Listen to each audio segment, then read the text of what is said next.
I'm gonna hit go there. Oh, is that too loud? It always seems so loud to me when I listen to it back. It doesn't sound loud to me. It sounds perfect. There we go. Let's get the Instagrams up and running. She's thinking about it.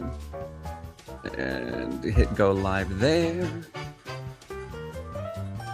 The Working Actor NYC, that's Patrick Richwood. Benjamin Howes. You better shimmy. You better shimmy. I'm shimmying like all those jellicle cats. Oh, listen, let's get stuck straight into it. Our field report this week is that, of course, the big news is that Cats was, of course, scheduled to run until January of 2027. And they just announced that they are closing 6 months early next August the 8th, which there's a big scandal there, which we can talk about. But you just went to see it. Went to see it with my friend Alice. I'm just going to preface this by saying I hate Cats. I've never liked that show. I saw the right there with you. Preview. I was like, if I never have to hear that dun dun dun dun dun dun, oh my it'll God. be fine. The music I could take because I think it's, there's a lot of variety, and it was for its time. I mean, I remember when it first came out, the album, I was like, this sounds really exciting. It is very much of its time. I just feel like that music hasn't aged well. But now it has, because this band has made it sound so dazzlingly vital all over again. And the sound system, I mean, every bit of this show is reimagined. Now it's a ballroom competition. The thing. Yeah. A la Paris is Burning. And so it's all modern, and they have New York accents, and they're all like, the costumes, the dancing, the choreography blew my fucking mind. I mean, the audience was on their feet at least 8 times that night. Not for real. And when you find yourself standing and you're like, how'd I get here? You know that's the real thing. But and I wanted to talk about 2 things, because we could talk about why it's closing, because I have a theory, and I think it's bad producing. I don't know if it's bad acting on bad actors in the producing department, or if it's bad just faith, acting in bad faith. Yeah. I don't know if it's that, or if it's just they're not good at bad doing it. But we can talk about that at another time if you want, later. But I wanted to talk about 2 things, because we said we thought we would get into a summer theme, and I said, let's talk about everything that's hot. And like, when did you have you ever had to do anything hot on stage? Did you have to be naked? What's your favorite? And then we were going to expand, but that guy that plays Rum Tum Tug, terrible. That guy is so hot. And everybody in that entire theater wanted him, including Joe Schmo from Idaho, who was like 60 and with his wife and kids. You could see, they got home and he was like, yeah, I'm not gay, but that dude, he was good looking. He was a good looking dude. It's okay if it's a cat, right? No. It's worse if it's a cat, actually. That guy was so hot, but why I thought that was amazing was because both the men and the women and the everybody's, all the in-betweens in that show, the whole show is queer. It's all queer. It's a giant parade of sensational pageantry and otherness. And it's like, it really is like astounding tribal queerness happening in front of your eyes, which is what the ballroom scene is. And and so, but here's the thing, I remember saying to Alice, she was like, that guy, my friend, and I was like, I go, we're so used to seeing theater hot, like musical theater hot, not in plays, but in musicals. It's they're hot, like they're sexy, and this guy's like, on any street in any city in the world, this guy's going to be any situation hot. That dude walks down the street and people look at him. And he's a terrific actor, and he's a terrific singer and interpreter of songs too. So he interpreted the song the way he riffed and the way he sang it, and it was all so different and new. But the whole show was like that. I just thought every single one of those people is at their prime. And you could even say this, that's the case for Andre de Shields, the 7,000-year-old actor playing the 7,000-year-old cat that presides Truly, over the whole thing. truly one of our wise elders. Yeah. He's one of our, yes, he's one of our greats. And he, too, you could say, is in his prime, because there he is I mean, it just doing his thing, you know. Just being, and just literally just being. I mean, he's Yes. just so. Hi there, Dark King. Welcome. This is the Working Actor NYC podcast. We are live, and if you click the link in my link tree where it says "Office Hours in the Green Room," you can see the whole shenanigans over here. You'll see me. You'll see Patrick's beautiful face. But yeah, I mean, look, it does seem somewhat scandalous that they announced that Cats was going to run until January of 2027. And then they had a bad week or two, and all of a sudden they can't make the math work.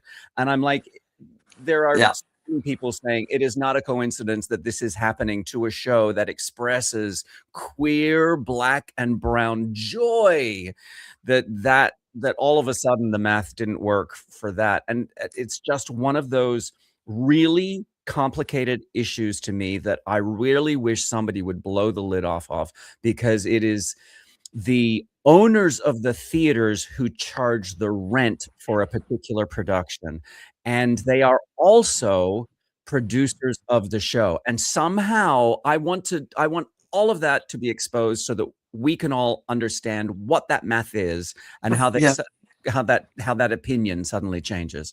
Well, you know, there is a lot to unpack there about, you know, how interesting that this is a show that actually celebrates this thing that's right now in the fabric It's hit of mainstream American awareness, culture. hit very mainstream taboo. awareness. Yeah. Well, you know, it depends on where you are. Like, you know, if you are a right-wing conservative, this is a very hot button to vilify these people. It's a very hot button to, like, say, no, you know, no more of that. We're not having that. You know, we're doing straight white Christian whatever. And then there's the other aspect, which is purely business, which I think is also at play, or entirely at play. I don't know which it is, which is that that show, more than any show I know of in my 40 years of seeing Broadway shows, has canceled performances because of injuries. It's because they don't have enough swings that they have to cancel a show. Do you know how much money they lose when they cancel a show? Now, that show is making over $1 million a week, which is pretty great. You know, that's not uncommon for a Broadway show, but it's great. And yet they're not making their nut. They are losing money because they won't get swings. And it's like, wait, you don't have enough swings? That's the reason you are canceling the performance? Really? I suspect there's more to the story than that. I suspect it's not as simple as that, but that may be the mechanism with which that they're using in order to facilitate. They've got another more expensive show coming in that they want to get more buzz from. But it just seems horrifying that they straight so close after winning 3 Tony Awards, and so good. It's so and it's so good and so joyful. Yes, and it's such a crime that it's such a crime that it didn't win Best Revival, that Ragtime won Best Revival. I agree. Because this is more than a revival of Cats. It is a complete reimagining of it. And I'm just... And you know, the thing that I woke up vibrating from the next morning, because I really was I was like, I just floated home. You know, this is our jam. I mean, this is our jam. Like, great theater, you know, fresh, alive, really vital, and beautifully expressed. Like, there wasn't a single, even the material itself, which I've always kind of hated, sort of, you know, it's the show completely transcends it. Yeah. You don't care. You don't care if that song's a dog in the previous productions, because it works here, because it's like, you know. It's just such a fresh way of looking at it. So Summer from Dolls of Horror is also sad and mad about this. Yeah, it's really shocking. And I never thought I would say any production of Cats shouldn't close. But here's the thing I really wanted to express, you know, sort of touch on. What? Yeah, What? yeah, yeah. No, go. I thought I was going to What? move on, but let's keep going. Well, just one last thing that you made me think of about, you know, why this conversation is so, um, why it's easy to imagine that there is a, if not a boardroom somewhere making decisions, a zeitgeist effect causing things like this to, like be suppressed. And if that makes sense. And in fact, Ragtime is closing early too. And Ragtime is another show that celebrates interracial, Mm, mm, everything. yep. Anyway, what I was going to say is at the end of the show, the old wise cat that presides over it all has this song called How Do You Address a Cat or something like that. And it's, I think, always been the dumbest, most monotonous, plodding song in the whole show. It's like, oh God, make it end. It's this whole descriptive thing about now, if you see a cat and you see this kind of cat and that kind of cat and you want to address him, but also know, it's that kind of thing. And it goes on and on. But in this show, this message comes like shooting out of it that was never there before, because here he is having presided over 2 hours of pageantry and queer tribal splendidness and fierceness, and there they all are, his whole family, chosen family. And the message is, you know you can address us if you want or not. We're gonna outlive you. We're cats. Mm. But if you do address us, you're going to do it with respect, because anything else is beneath us.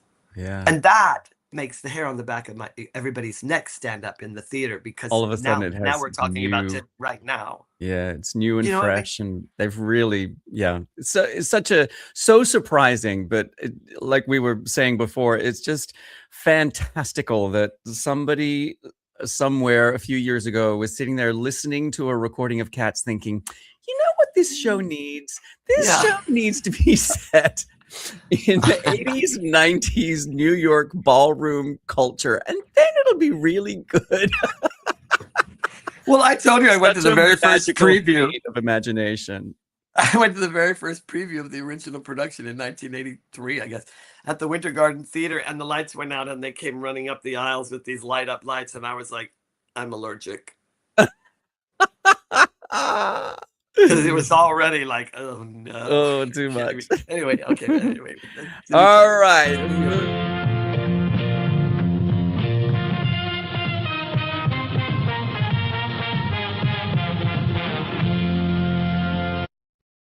I just love that music. I do too. It just makes me happy. So we are talking about, it has been so stiflingly hot and ridiculous weather and in New York City, and I believe in other parts around the country too. And it just made me sweat all over again to remember how I performed in 100-degree heat. And so we thought that would be a great little avenue to explore. Is that what inspired you? Do you have memories of the... Oh, yes. Oh, yeah? Oh, yes. I was trying to think of the worst one. Anybody that does musicals knows that you're going to spend 2.5 hours covered in sweat and have to look like you're not, unless you're doing The Outsiders or something like, and I remembered touring with Peter Pan, which is the frothiest, lightest, most whimsical, up in the air show you'll ever see. And really, in reality, it's the hardest stage show I've ever done, I think, because I played Mr. Smee. Mr. Smee always has to be buoyant. He gets kicked, he gets punched, he gets tossed, he gets, stepped on. And you're wearing this carpeting fabric as a coat and these pants. Anyway, I remember we went to Wolf Trap in summer, which is this giant outdoor, massive, I don't know, it's 30,000 people or something, theater in, where is it? I forget, St. Louis, Virginia. And everybody was very concerned about the heat because it was going to be like 110 on the stage or something. Yeah. And I came off stage and everybody was like, and this is now like well into our tour. We're like a year into our tour. And Right. everybody's like, Patrick, are you all right? The stage was like, how are you doing, Patrick? Because they, I really, I was like, it's exactly the same to me. Yeah, I'm I always at lose this 10 temperature. pounds in every show. Exactly. Everybody was like, oh my God. And I'm like, what's the problem? Well, you are reminding me because I've done many iterations of the show Beauty and the Beast. I've played Lumiere since 1997, and I love doing that show so much. But it does involve, I mean, obviously one of the things about Beauty and the Beast is the costuming. You have to create these fantastical creatures. It's not like you can do it lightly, you know? Yeah, right. And so I have always been wigged and in wax helmets, and my hands are always covered. It's awful. There's no unsweaty way to do Beauty and the Beast, right? That's right. That's right. And I thought it couldn't get worse until I went to do it at Tuacahn, which is an outdoor amphitheater in the Utah desert. Oh, yeah, Tuacahn, yeah. And there we are doing Beauty and the Beast outdoors. And of course, there was the hot spell where it was still over 100 degrees at night in this canyon. And we are outdoors, and for the first time since I'd done the original Australian production in 1997, I had hands, my flame hands actually lit up. In every other production, they've been sort of, lit by batteries or whatever, but these were actual little gas canisters that I would No. ignite. Oh yeah. The Oh my original God. the original production did it, and they were able to figure out a safe way to do it at Tuacahn as well. And so of course there I am in 100 degrees, just sweat pouring out of every By orifice. basically two roaring fires, right in between two roaring fires. Going, oh, I am charming, I am French. Oh God, let yeah. me chase you. People, it is such a. You have to be such an athlete. You really have to be such a Olympian to do musicals. Honestly, you do. Even some plays. I mean, it's as the hooker said, it's not the work, honey. It's the stairs. Yeah. The backstage, it's always like 4 flights up or down to your Well, dressing room. the thing is, the air conditioned green room was, of course, way off stage left, and down a set of stairs, and of course, Yeah. half of the people in costumes couldn't get into it. Like Mrs. Potts, I don't think she had like the leg room to manage the stairs. You know what I mean? We had a bear in a local bear that would come around in Theater Aspen. I was there for the summer, and on the hottest day, we were there doing Hairspray. On the hottest day, somebody said the bears there was like a tent backstage was like honey wagons instead of actual built dressing rooms. The whole thing Yeah. is set up every summer and then taken down. And there was a tent green room, and a bear had wandered in there and opened the freezer. Just to And we're get talking cool. like an actual bear, not an elderly real male bear. gay guy who has facial hair. A real bear. This bear came around so much that I named him. I named him Dave from accounting, and and we had raccoons and bears that would show up regularly, and that was like Dave from accounting, and the Hendersons and the in-laws, and he opened the door. He opened the refrigerator door. The stage manager said he was just staring at That's the so cold. sweet. Get out, go, go, go. He's like, no, I finally found my cold place. Leave me Isn't that alone. funny? Oh, I sweet. think that the oh, go ahead. Oh, I was just going to say that production of Beauty and the Beast, of course, they built ice pack vests that we could wear underneath our costumes, so that, and in fact, we did something similar on Shrek. When the Shrek costume had the facility to have cooling. They could swap them out because he's on stage pretty much the whole show. Yeah. And I mean, that's a big old costume that he wears. Need your core to be cool. Covered, and yeah, so that they figure it out, but yeah. Well, I did a show for the Disney Channel for 2 years called Adventures in Wonderland, and it was yes, it's warm and delicious. Yes, it certainly is warm and delicious.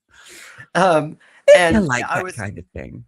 Covered in not only prosthetic makeup, which the paint that they use to make that up is like basically like DuPont interior exterior latex paint, but then gloves and everything. But then my whole head was covered with this foam thing, on top of which was fur, and then Yeah. my body was this spandex thing with these foam pads over which was stretched this giant sort of jumpsuit of fur, stretchy fur. And then on Yeah. went the gloves and the thing and the stuff, the banker's vest, everything. So I didn't have there was not a single spot on my body that could breathe. And that's dangerous. So they put me in under the unitard with the muscles in it. They put me in this vest that was this very fine mesh with these tiny tubes running all the way through it. Oh, wow. And they give these to race car drivers. I think they were developed for Oh. NASA or something, but they're race car drivers were. And they're like just a vest, and they're tight, and you plug them in, and they are cooled with Freon with them by a machine. So there was this little flap in the back of, and my dresser, we'd do a take, and it was a musical comedy. And I was this rabbit on rollerblades with my ears and teeth and all this prosthetic makeup. My own mother would not have my own mother didn't recognize me. She came on the set in Florida. She was like, I'm looking for my son. Anyway, that was so hot that I would roll over to this thing, and my dresser Bobby would take out the thing, plug me in, and instantly my core would start to cool, and then he'd have a fan, and I'd have Gatorade. And plug Freon through you, pump Freon through your vest. You can only do that when no part of your body is exposed to the air, or otherwise you might get hypothermia because it's freezing cold water on your core. Oh my god! So if the sweat is meeting the air, you can't do it because that'll give you bad. Actually freeze you. Well, wow, that's crazy. Yeah, and one time I had the flu, and it was a shoot day, and I couldn't. Like the whole episode revolved around me, and I had to go, and they got me all into this thing, and by the next day I had no flu because I had sweat the entire virus out in one day underneath that suit. I mean, I got out of it, and my dresser rang it out, like literally rang water out of it. It was so. Oh my god. Girl, Summer's asking if you ever fell out or got sick from the heat in the costume. Yes, I passed out more than once on the set. The first time I ever passed out, they were like, immediately they removed my rollerblades. I'm like lying on the set like this, and everybody's like, and I woke up, and there's Patty Colombo, our choreographer, darling Patty Colombo, rubbing my foam belly, going, Patrick, come to, and they put my feet right into, they put ice packs on my feet. Oh, right. And pulled my gloves off, and tried to get me some air. And Patty goes, Patrick. I go, Patty, I can't feel that. Right? She said, and the whole set burst out in the laughter. Yes, I definitely, yep, passed out more than once. Oh, the show business. Oh my gosh. And it's just for me when wait, hold on. You're hold on.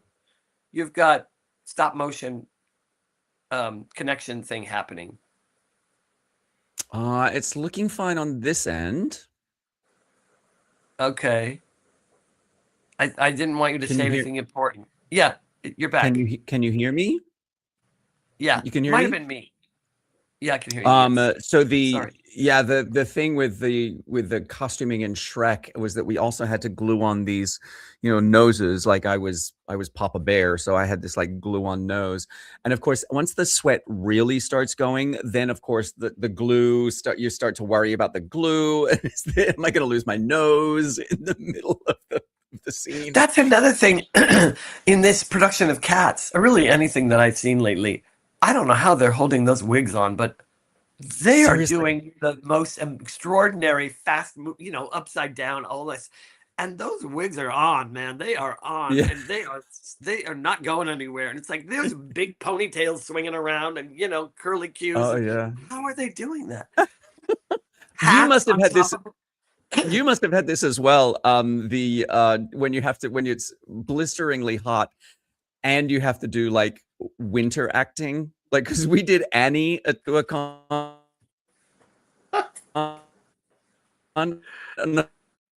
by the fuckers, and have to do winter coat shows, and it's just stiflingly hot. Yes, I've had to do that. But worse than that is when you're doing a Christmas show and Christmas is over and New Year's is over and you're still singing, Christmas carols on stage doing Fa la la.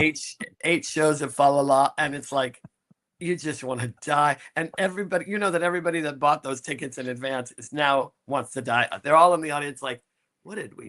Why did we thinking? Why did we think this is a good idea? So it's so done.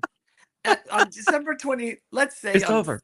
On January 1st, just to be generous, but not 1 hour after January 1st should anybody be talking about Christmas. I've done the Father in A Christmas Story several times, and there's a big dance number in the middle of Act 1 called A Major Award, because of course the father wins a crossword competition and gets a prize, the leg lamp, and we do this huge production number called A Major Award. It's a huge production number. So of course at the end of that huge production number, I am sweating because I'm already in like a tie and a cardigan, like the inside winter look. And then of course, immediately following the huge production number, there's a scene in the car. So I have to finish the production number, put on a winter coat, a scarf, and a winter hat, and then go into the car scene. It's just like, trying to do winter acting. The things we do to create that illusion, astounding. You're reminding me of a production of, this is not about heat, but it reminded me of a production of It's a Wonderful Life I did. It's in the musical is called A Wonderful Life, I guess because they can't use the real title of the movie, but I think it's a charming musical with a couple of things that need fixing whenever a production is done. You've got to, that production has to sort out some technical, some things in the way it's written that don't quite work. People always have to kind of manage that. But the show is potentially wonderful, and we did a beautiful production of it. At least it was beautiful looking. Well, you were in it, so of course it was stunningly gorgeous. Exactly. When I was on stage, it was absolutely mesmerizing. But I played Clarence, the angel that comes down to help the Jimmy Stewart character I get my wings for doing it. And I sing this big song by Sheldon Harnick called Wings, and it's a showstopper. It's the most wonderful. But then at the very end, they're all gathered around. The whole town has come to help him out, and they're all there. And up on the roof comes Clarence. And he stands there, and a shining light shines on him, and these wings go like this behind. And they were like air compressed wings, giant eagle wings that went. And I just went, and the audience just went up for grabs. It was the best feeling in the world. Of course. But what they didn't know was that I had to climb up a ladder on this thing and then perch and get like this and be like ready to get up on the thing, like this, so that I could step up. And then somebody was holding me from behind, like holding my feet, because there was nothing to hold on to. And if those wings went too fast, I might like go forward. And nobody knew that. Nobody knew. Horrifying. That. Oh my God. Talking about death-defying theater, you reminding me of in the 90s when I still lived in Australia. There was a big musical producer called the Gordon Frost Organization who was contracted to put shows into a brand new 1,600 seat auditorium in Chiang Mai, Thailand. Ooh. And they have no history of Western musical theater in Thailand. We rehearsed there, and we did this production of Grease. We were the soft opening of this theater in Thailand that this local, let's say somebody very rich in northern Thailand, drug lord, needed to spend a lot of money. So he built this like 5-star hotel, a 3-star hotel, a shopping mall, a 1,600 seat theater, a black box, all the rest of it. And we were the first production to teach them how to do Western style musical theater in Thailand. And we had one preview of this show, and the auditorium was completely filled with every journalist in Thailand had come to see Western musical style theater being produced in Chiang Mai, Thailand. Now, the problem was that they hadn't 100% finished construction, did you say? Yeah, construction. Okay. So it was like mostly finished, but the stairwell that connected the stage to the dressing rooms, the windows had not been installed in there and yet, so they were sort of exposed. And what would happen in this part of Thailand was that they would have these very violent thunderstorms, and which would knock out the electricity, but they had installed generators, so it would be okay. They have monsoons, right? There's like monsoons. Huge tropical, violent thunderstorms. And so sure enough, this one and only preview, completely full house.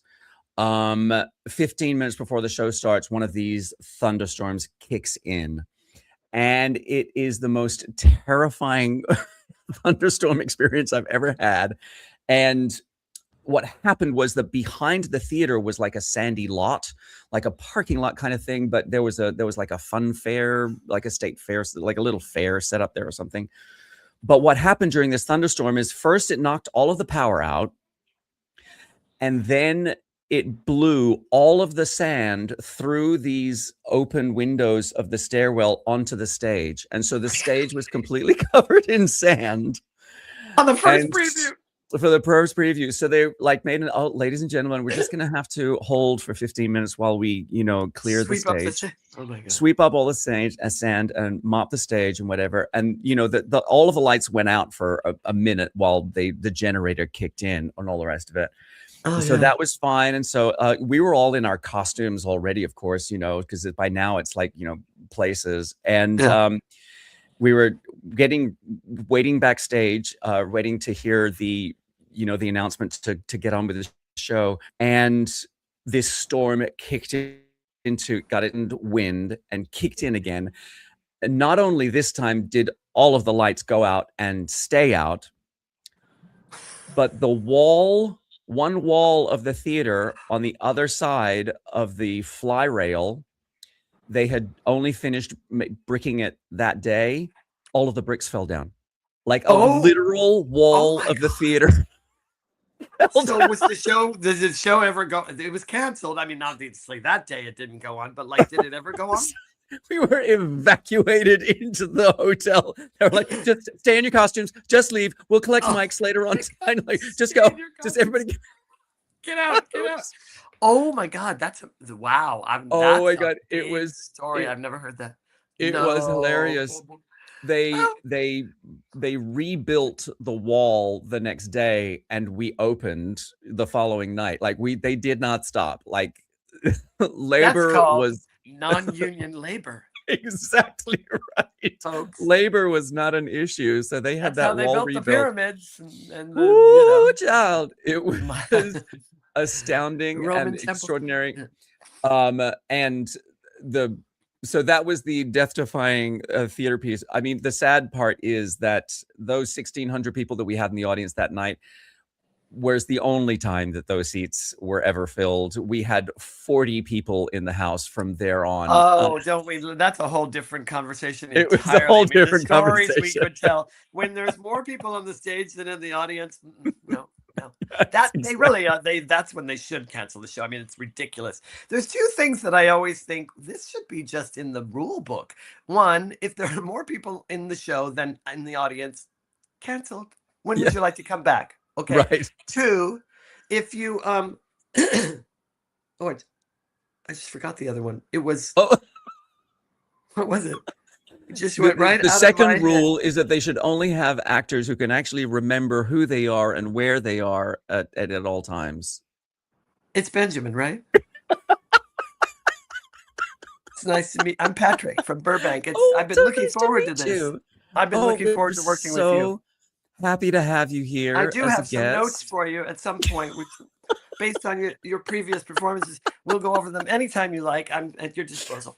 No, I don't remember what the other one was. Such an obvious common sense one, and now I can't think of what it was. But anyway, it's like, oh, I know what it was. Dress the Oh, audience. That means, folks, if you don't know, if it's a small house, send them on down to the front. Go up to the balcony and say, oh, "You're welcome to stay here, but we've got lots of seats, and the ushers will help you find a great seat. Come on down, be closer to the performer." Duh. And yeah, it's because it only makes a better show. It really only makes a yeah, better show. Nobody wants to perform to empty seats. You'd much rather perform to, 200 enthusiastic people in a 500 seat house that are right. all there, in a great seat. And I It's like at always the think, what are they thinking? it's like at the Oscars where they have those people up the front so that they're the very enthusiastic ones who are getting filmed by the cameras all the time. Yes, exactly. I think it has to do with, I've been told before, because I brought that up before. Oh, well, that'll make the people that paid full price for their good seats feel resentful. And I'm like, who fucking cares? What about, I mean, okay, they're going to feel resentful and they're going to be surrounded by empty seats and get a half as good a show. No, Right, right. no, that's the luck of the draw, folks. But anyway. I often think that but would you do? I don't know. There are some times where I'm uncertain about the production. If they asked me to move into the front row, I'd be a little bit like, I don't know. Oh, yes, I know, I know, I know. Do I want to be in the front row? I just, what if I don't like it? Like I kind My of like being a little bit anonymous. My friend and I went to see Something Rotten on Broadway. Oh, And I had love. friends in the show. Brad Oscar. Who else was in the show that I knew? A couple of people that I knew were in the show that I was anxious to, I Yeah, love, who I love. yeah, yeah, Well, we got seated in the front row. Don't ask me why. And we were on, I guess we got, I don't know, we got rush tickets or something. And there we were. Oh, right. we won the lottery. Yeah, It was my birthday, and we won the lottery. That's what it was. So off we went to the St. James Theater, and we were in the front row, and we were right in front of the camera that faces the conductor so oh that the yeah, actors can all see him on the screen. Well, we were on camera. I just knew we were because there's the camera and there we are. And I said to Michael, my friend, I said, no matter what, we're going to look like we are having the best time at yeah. this show, because I guarantee you my friends are pointing at me in the camera going, there's my friend. And fortunately for us, we loved the show. I mean, what wasn't to love? We adored every bit of it. Yeah, it's But a even hilarious show. still, when you're watching a show and enjoying it, if you're an actor, you tend to be going, "That's funny."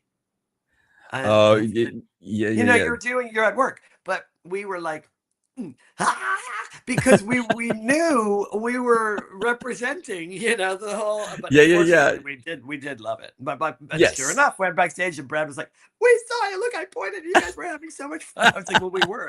Fortunately we, for you, we were. They paid us, but yeah, we we were were. having a really good time." Yeah. Just want to do a quick shout out to Brother Brian over on TikTok. If you want to see the full shenanigans, we've got comments and Patrick's face over. Click the link in my link tree that'll bring you over here, where Summer has just commented, I recently saw a Broadway in Chicago show that was sold out in the balcony, Yeah. but only 15% filled in the orchestra.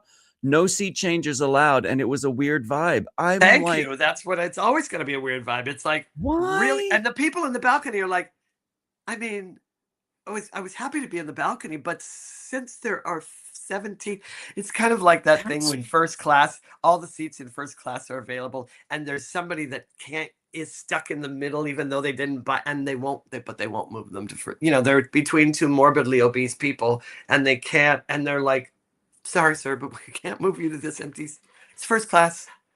You can't. okay, so during the pandemic, only Australians were allowed to fly to Australia. This is during lockdown. And I flew to Australia on this, Delta jet.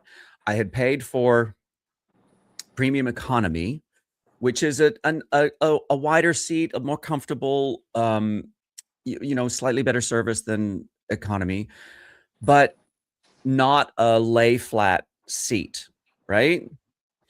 And first class was completely empty, and I was one of two people in premium economy, and there were 30 people in coach. Oh yeah. And I said to the flight attendant, can I not get one of the lie flat beds? You don't have to like give me first class service or anything. I just want one of the lie flat beds because it's, 15 hours from LA to Sydney. And they were like, no, I'm so sorry. We can't do anything. So I went down the back of economy and just stretched out on the 4 seats in the middle. I mean, it Yeah. wasn't, I I'm was just like, sure what there's a could it reason. There's a corporate reason, I'm sure. And I have a dear, dear, dear friend.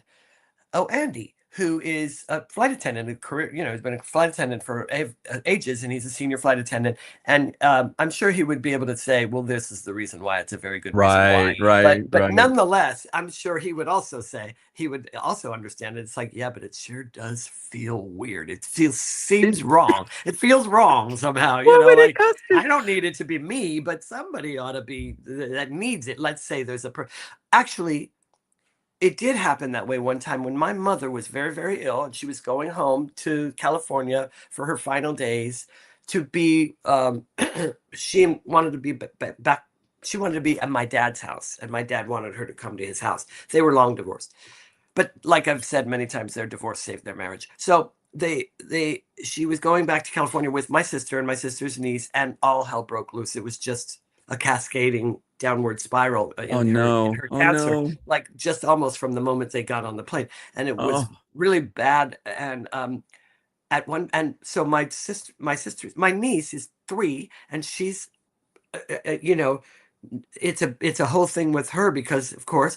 And then my mom kept having to, and it was really, my poor sister, and none of it was kind of seen. They didn't see it coming, and finally, the flight attendant said, we'd like to move you both up to first class with your daughter because obviously you need to be near a bathroom. Obviously, that we're going to call they called an ambulance to come and get her when they landed and everything like that. And she did make it to my dad's, and she did die. And my dad's house was surrounded by us, which was so beautiful. But I say that because it's like, well, sometimes there is occasion they can see past what's on paper. Yeah. And I certainly know my friend Andy's like that. If he might not be able to break the rules, but if he can and he sees that it's human, something for the betterment of as a human, and he's able to, he probably would because you're a human being. But I guess it depends on the how strict the regulations are and stuff like that. We've strayed off course a little bit, but it sure has been entertaining.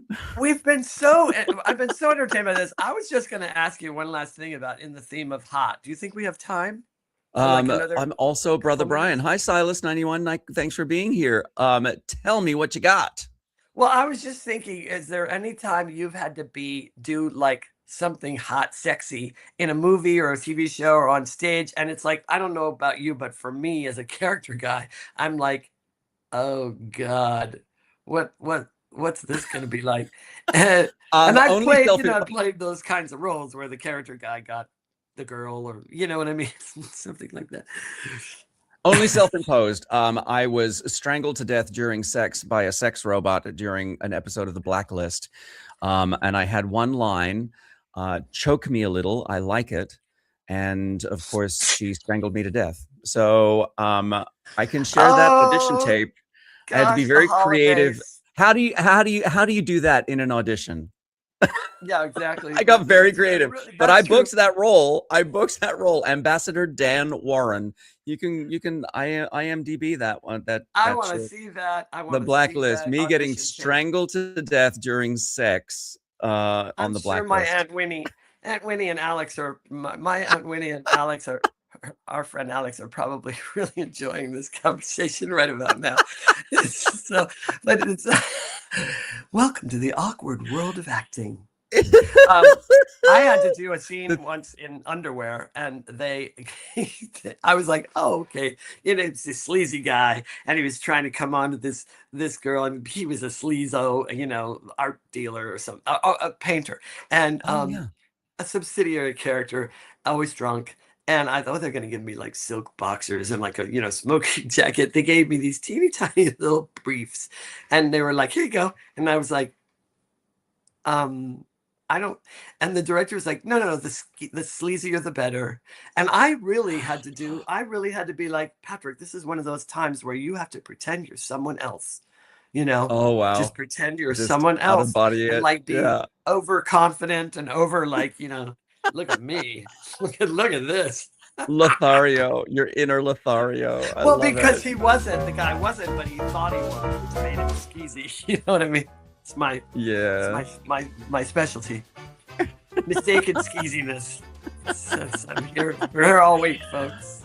We hope you've had a good time with us here on the Working Actor NYC. Check out theworkingactornyc.com for more information about all of the programs that we offer. But we hope you'll be back here in 2 weeks' time for another live podcast.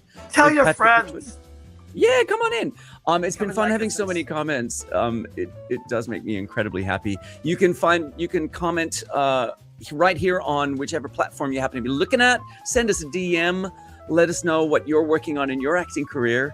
And also come and hear our stories, because together we're older than a redwood forest. And slightly more flexible. Well, one of us is. Well, we're fireproof, whereas they're not. So we've weathered the ages. We've weathered the ages better. We'll be back here in 2 weeks. We'll see you then. Bye.